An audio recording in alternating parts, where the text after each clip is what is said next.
Statue of liberty. ഇതാണ് statue of liberty. സ്വാതന്ത്ര്യത്തിൻ്റെ പ്രതീകമാണ് ഈ പ്രതിമ. അമേരിക്കയുടേത് മാത്രമല്ല, ലോകം എമ്പാടുമുള്ള ജനങ്ങളുടെ സ്വാതന്ത്ര്യത്തിൻ്റെ പ്രതീകമാണ് സ്റ്റാച്യു ഓഫ് ലിബർട്ടി. ആദ്യകാലങ്ങളിൽ ലിബർട്ടി എൻലൈറ്റിംഗ് ദി വേൾഡ് എന്നാണ് അറിയപ്പെട്ടിരുന്നത്. ലേഡി ഓഫ് ലിബർട്ടി എന്നും വിളിച്ചിരുന്നു. ഈ ശില്പം വിശ്വസ്നേഹത്തിൻ്റെയും വിശ്വസാഹോദര്യത്തിൻ്റെയും വിശ്വസ്വാതന്ത്ര്യത്തിൻ്റെയും ഉജ്ജ്വലമായ പ്രതീകമാണ് statue of liberty.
Americans' greatest symbol of freedom, fraternity, and love.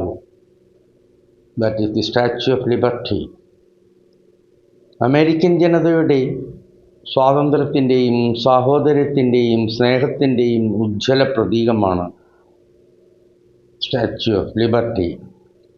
ഇന്ന് അമേരിക്കൻ ജനതയുടെ മാത്രമല്ല, ലോകമെമ്പാടുമുള്ള ജനങ്ങളുടെ സ്വാതന്ത്ര്യത്തിൻ്റെയും സാഹോദര്യത്തിൻ്റെയും സ്നേഹത്തിൻ്റെയും ഗംഭീരമായ പ്രതീകമാണ് സ്റ്റാച്യു ഓഫ് ലിബർട്ടി.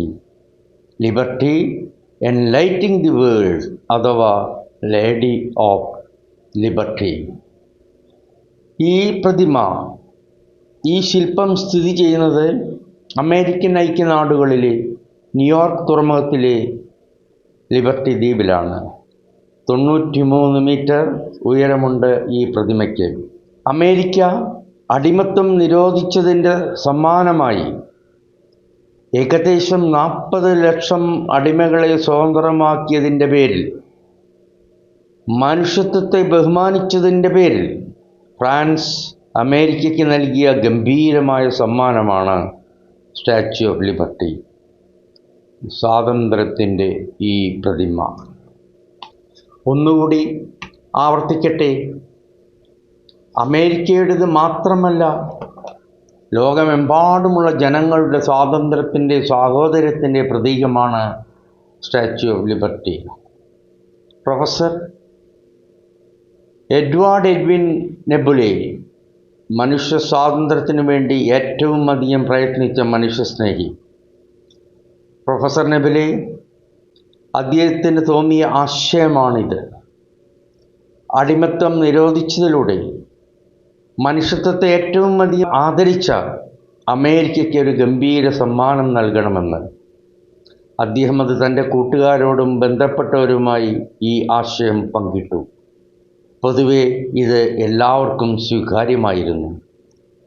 40 ലക്ഷത്തോളം അടിമകളെ സ്വതന്ത്രരാക്കിയതിൽ അമേരിക്കയ്ക്ക് ഫ്രാൻസ് നൽകിയ ഏറ്റവും ഗംഭീരമായ സമ്മാനം. നെബുലെ എപ്പോഴും സ്വാതന്ത്ര്യത്തിനു വേണ്ടി സംസാരിക്കുന്നു, പ്രയത്നിക്കുന്നു. അതാണ് പ്രൊഫസർ നെബുലെ. അമേരിക്കയ്ക്കൊരു വലിയ ഗിഫ്റ്റ് കൊടുക്കണമെന്ന ആശയം ഒരു ഉജ്ജ്വലമായ ശില്പത്തിൻ്റെ രൂപത്തിലായി.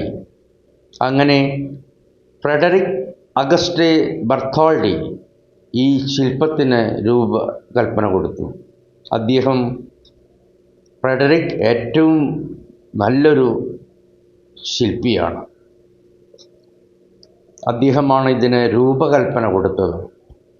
ഈ ശില്പം നിർമ്മിച്ചത് ഗുസ്താവ് ഈഫൽ ആണ്. അങ്ങനെ 1886 ഒക്ടോബർ 28 ഈ ശില്പം രാഷ്ട്രത്തിന് സമർപ്പിച്ചു. വർഷങ്ങളോളം എടുത്തു ഇതിൻ്റെ പണി പൂർത്തിയാക്കുവാൻ. പല ഭാഗങ്ങളായി ഫ്രാൻസിൽ തന്നെ നിർമ്മിച്ച് ഒരു വലിയ കപ്പലിലായിരുന്നു ഇത് അമേരിക്കയിലേക്ക് കൊണ്ടുവന്നത്. ഇത് നിർമ്മിക്കാൻ സർക്കാർ ഫണ്ടൊന്നും ഉപയോഗിച്ചിട്ടില്ല. ഫ്രാൻസിലെ ജനങ്ങൾ തന്നെ തുറന്ന മനസ്സോടെ ഇതിലേക്കുള്ള ഫണ്ട് സംഭാവന ചെയ്തു. ഇത് സ്ഥാപിക്കാനുള്ള പെഡസ്റ്റൽ, പീഠം നിർമ്മിക്കാൻ അമേരിക്കൻ ജനതയും വളരെ സന്തോഷത്തോടുകൂടി ഇതിലേക്കുള്ള സാമ്പത്തിക സഹായം സംഭാവന ചെയ്തു. സ്വാതന്ത്ര്യത്തിൻ്റെ ഏറ്റവും വലിയ പ്രതീകമായ സ്റ്റാച്യു ഓഫ് ലിബർട്ടി, സ്വാതന്ത്ര്യത്തിൻ്റെ ഏറ്റവും വലിയ പ്രതിരൂപമാണ് ഈ ശില്പം. സ്വാതന്ത്ര്യത്തിൻ്റെ പ്രതിരൂപമായ റോമൻ ദേവതയായ ലിബർത്താസിൻ്റെ രൂപസാദൃശ്യമാണ് ഈ ശില്പത്തിനുള്ളത്. ഇരുമ്പ് ചട്ടക്കൂട്ടിൽ ചെമ്പ് പാളികൾ പൊതിഞ്ഞാണ് ഈ ശില്പം നിർമ്മിച്ചത്. ഓക്സിഡൈസ് കാരണം കൊണ്ടും അല്ലെങ്കിൽ ക്ലാവ് പിടിച്ചതുകൊണ്ട് ശില്പം പച്ച നിറമായി മാറി. വർഷങ്ങളോളം കഠിന പ്രയത്നം ചെയ്തതിൻ്റെ ബലമാണ് ഈ പ്രതിമ, സ്റ്റാച്യു ഓഫ് ലിബർട്ടി. കുടിയേറ്റക്കാരെ തുറന്ന കൈകൾ കൊണ്ട് സ്വീകരിക്കുന്നതിൽ തരത്തിലാണ് സ്റ്റാച്യു ഓഫ് ലിബർട്ടി. വലതു കൈയിൽ ഉയർത്തിപ്പിടിച്ചൊരു ദീപശിഖയും ഇടത് കൈയിൽ ജൂലൈ 4, 1776 അമേരിക്കൻ സ്വാതന്ത്ര്യ പ്രഖ്യാപന ദിനം എന്ന് റോമൻ അക്കത്തിൽ ആലേഖനം ചെയ്ത ബലവുമാണ്. ഒരു പൊട്ടിയ ചങ്ങല പ്രതിമയുടെ കാൽക്കീഴിൽ വീണ് കിടക്കുന്നു. ഇത് മനുഷ്യജനതയെ അടിമത്തത്തിൽ നിന്ന് മോചിപ്പിച്ചതിൻ്റെ സൂചനയാണ്. സ്റ്റാച്യു ഓഫ് ലിബർട്ടിയുടെ പുറകുവശം എല്ലീസ് ദ്വീപിൽ നിന്ന് ദർശിക്കാം. ഈ ശില്പത്തിൻ്റെ ഉയരം 151 അടി, പാദപീഠം പെഡസ്റ്റൽ 154 അടി, ആകെ 305 അടി ഉയരം. ഈ പ്രതിമയുടെ കിരീടത്തിൽ 7 ഭാഗങ്ങളുണ്ട്. ഇത് 7 ഭൂഖണ്ഡങ്ങളിൽ നിന്നും 7 സമുദ്രത്തിൽ നിന്നും അല്ലെങ്കിൽ 7 ഭൂഖണ്ഡങ്ങളിലെ 7 സമുദ്രത്തിലെ അമേരിക്കയുടെ സൗഹൃദത്തെ, സഹായഹസ്തത്തെ സൂചിപ്പിക്കുന്നു. പ്രതിമയുടെ കിരീടത്തിൽ 25 ജനാലകളുണ്ട്. അത് ഭൂമിയിലെ വിലപിടിപ്പുള്ള അപൂർവ രത്നങ്ങളെ സൂചിപ്പിക്കുന്നതാണ്. വലതു കൈയിലെ ഉയർത്തിപ്പിടിച്ച ദീപശിഖ സ്വാതന്ത്ര്യത്തിൻ്റെ വെളിച്ചത്തെ കാണിക്കുന്നതാണ്. അടിമത്തത്തിൻ്റെ അന്ധകാരം ഇല്ലാതെയാക്കി സ്വാതന്ത്ര്യത്തിൻ്റെ തിളക്കം ജ്വലിപ്പിച്ചു. അജ്ഞാനത്തിൻ്റെ ഇരുട്ടുമാറി ജ്ഞാനത്തിൻ്റെ വെളിച്ചം പരന്നു. ജ്ഞാനസൂര്യൻ ഉദിച്ചു പൊങ്ങി. സ്വാതന്ത്ര്യത്തിൻ്റെയും ജ്ഞാനത്തിൻ്റെയും വെളിച്ചം എല്ലാവരും ആസ്വദിക്കാൻ തുടങ്ങി.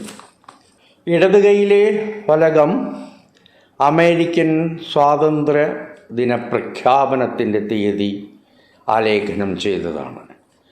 ഈ അവസരത്തിൽ അമേരിക്കയുടെ 16ാമത്തെ പ്രസിഡന്റ്, അടിമത്തം നിയമത്തിലൂടെ നിരോധിച്ച ധീരൻ, 40 ലക്ഷത്തിൽ പരം അതിലധികം അടിമകൾക്ക് സ്വാതന്ത്ര്യം നൽകിയ മഹാൻ, ഡെമോക്രസിയെ, ജനാധിപത്യത്തെ വളരെ മനോഹരമായി നിർവചിച്ച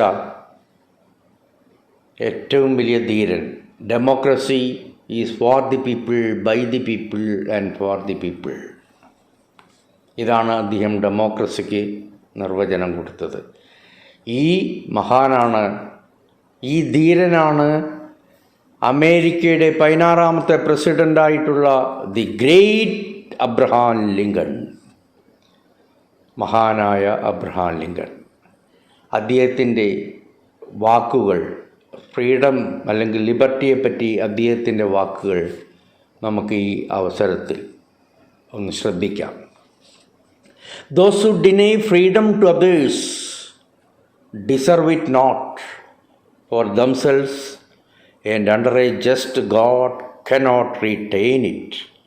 Those who deny freedom to others deserve it not for themselves, and under a just God cannot retain it. മറ്റുള്ളവരുടെ സ്വാതന്ത്ര്യം നിഷേധിക്കുന്നവർക്ക് സ്വയം സ്വാതന്ത്ര്യം അനുഭവിക്കാൻ ഒട്ടും അർഹതയില്ല. ദൈവത്തിൻ്റെ നീതിക്ക് കീഴിൽ മറ്റുള്ളവരുടെ സ്വാതന്ത്ര്യം ഹനിക്കുന്നവർക്ക് അധികകാലം തുടരാൻ കഴിയുകയില്ല. അവരുടെ സ്വാതന്ത്ര്യം നഷ്ടപ്പെടും.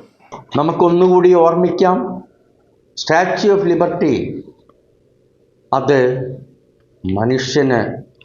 മനുഷ്യ സ്വാതന്ത്ര്യത്തിൻ്റെ ഒരു പുതിയ യുഗത്തെ സൂചിപ്പിക്കുന്നതാണ്.